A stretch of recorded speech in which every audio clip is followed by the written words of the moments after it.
आरोपी वृद्ध महिलेला पकडण्यासाठी पोलिसांनी तिच्यावर महिनाभर पाळत ठेवली। शाळा आणि महाविद्यालयीन मुला-मुलींना एक वयोवृद्ध महिला ड्रग्ज विकते याची माहिती पोलिसांकडे होती।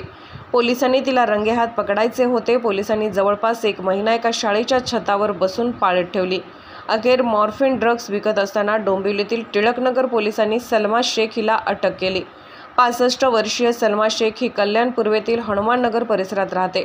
ती ड्रग्जच्या धंद्यात आहे याची माहिती पोलिसांना मिळाली होती, मात्र जेलमधून सुटल्यानंतर तिने परत हा धंदा सुरू केला आहे याची माहिती नव्हती। 2015 साली सलमा हिला पोलिसांनी अटक केली होती। शाळा आणि महाविद्यालयीन विद्यार्थ्यांना सलमा पुन्हा ड्रग्ज विकते अशी माहिती डोंबिवलीतील टिळकनगर पोलीस ठाण्याचे वरिष्ठ पोलीस निरीक्षक विजय कदम यांना मिळाली। या संदर्भातील माहिती कदम यांनी पोलीस उपायुक्त सचिन गुंजाळ आणि सहाय्यक पोलीस निरीक्षक सुनील कुराडे यांना दिली। सलमाला रंगेहात पकडण्याकरिता एक पोलीस पथक नेमले गेले। पोलीस ठाण्यातील पोलीस अधिकारी मोतीराम बगाड, अजित राजपूत आणि विनोद बच्छाव यांना सलमावर पाळत ठेवण्याची जबाबदारी दिली। पोलीस परिसरातील एका शाळेच्या छतावर जाऊन पाळत करत होते। सलमा काय हालचाली करते, तिला कोण भेटायला येतात याची संपूर्ण माहिती पोलिसांनी गोळा केली। त्यानंतर तिला रंगेहात पकडले। सलमा हिच्याकडून 104 मॉर्फिन ड्रग्ज हस्तगत केले आहेत। त्याची बाजारातील किंमत 5,50,000 रुपये आहे। सलमा हिला ड्रग्ज कोणाकडून पुरवले जात होते, कोणाकडून ती विकत घेत होती, किती शाळा कॉलेजमधील विद्यार्थ्यांना सलमाच्या टोळीने लक्ष केले आहे याचा शोध टिळकनगर पोलिसांनी सुरू केला आहे। तरुण पिढीला नशेच्या आहारी घालत त्यांचे भवितव्य धोक्यात घालणाऱ्यांच्या विरोधात ठोस कारवाई झाली पाहिजे अशी मागणी केली जात आहे।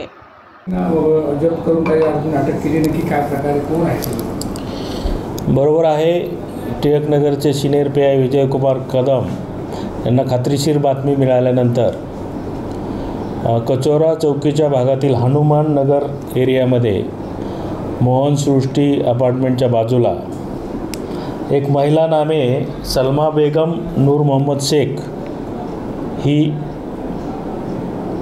काही ब्राउन शुगर सारख्या पदार्थाची विक्री करत असल्याची खात्रीशीर माहिती मिळाल्यानंतर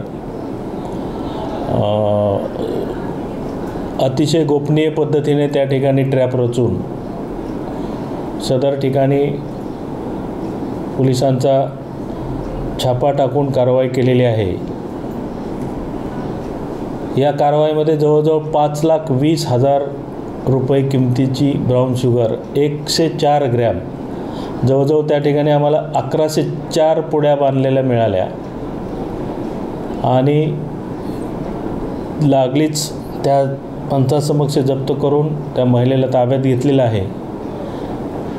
या महिलेची पूर्व हिस्ट्री साधारण 2015 मध्ये देखील अशा प्रकारची कारवाई झालेली होती। हे अतिशय घातक असं हे नार्कोटिक ड्रग्ज आहे, यामध्ये तरुणाई बर्बाद होते। आम्ही सिनियर PI विजय कदम यांनी जवळजवळ 1 महिन्यापासून यावर अभ्यास करून समोरच्या असणाऱ्या शाळा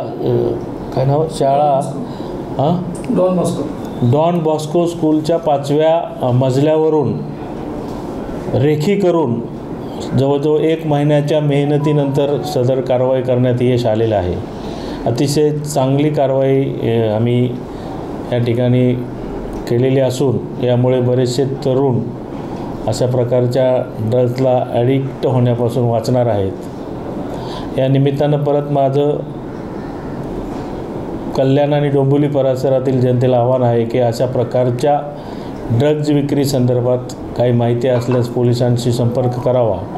सदर महिलेचं रिमांड घेऊन पुढील तपास ॲडिशनल CP शिंदेसाहेब आणि DCP कल्याण गुंजाळ साहेब यांच्या मार्गदर्शनामध्ये सिनियर PI विजय कदम हे करत आहेत।